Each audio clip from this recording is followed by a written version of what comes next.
Sot që dita më e bukur. Sot që dita më e bukur e jetës time, në thonjza politikisht më e bukur. Kjo fushat ishte një fushat me shumë, sepse na muri përballë kryeministrit, dhe kryeministri ashtu e fillovi fushatën me mua me Fidelin, e mbarovi në Korçë me mua me Fidelin, dhe ne e mundum. E mundum me atë thjeshtësin tonë, me atë dashamirësin tonë, populli i qarkut të Korçës na mbështeti, dhe Fideli mori 6.500 ca vota, ku doli mi votuarin në qark. Ishte vërtet një surprizë, dhe faleminderit të gjithëve, me shpirt kush votovi Fidel Krekën. Sepse ishte një sfidë me kryeministrin, dhe të bësh një sfidë me kryeministrin, ne treguam se si mund të mundet Edi Rama.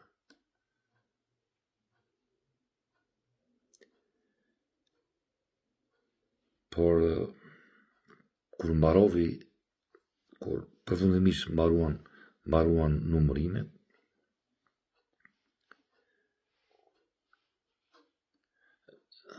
ne ikëm me Fidelin për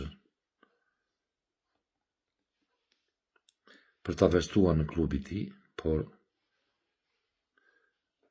ishte një moment që më preku. Fideli iku mori drejtim për nga varrezat e qytetit. Vatëm në vari babait të Fidelit, në Aturheka.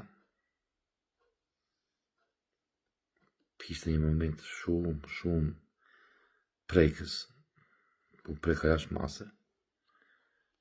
Dhe në fillim thash që t'i bëj një foto ose një video Fidelit, po nuk munda, nuk e nxora dot telefonin. Përjetova shumë çaste, u ndjeva shumë keq. Nga një anë u ndjeva dhe mirë, në kuptimin që sikur shpirti i babait të tij, domethënë, e solli këtë fitore.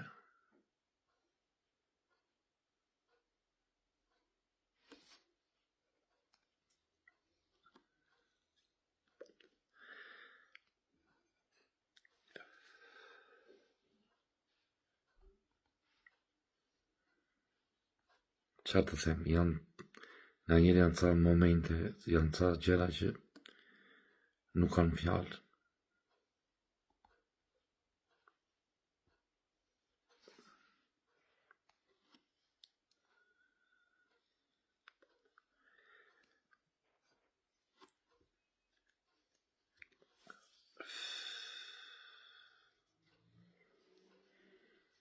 Faleminderit të gjithë atyre që votuan Fidel Krekën.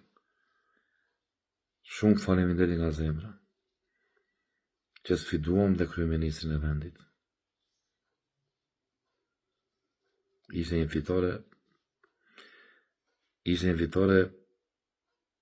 domethënë, nuk e di, po ishte një fitore që ndoshta nuk e menduam në fillim, nuk e di, por morëm forcë, nuk e di, se di, Zoti më mrekullia. Tashi jemi në dorë të votave të diasporës. Zoti qoftë me ne që ta mbyllim këtë kapitull përfundimisht.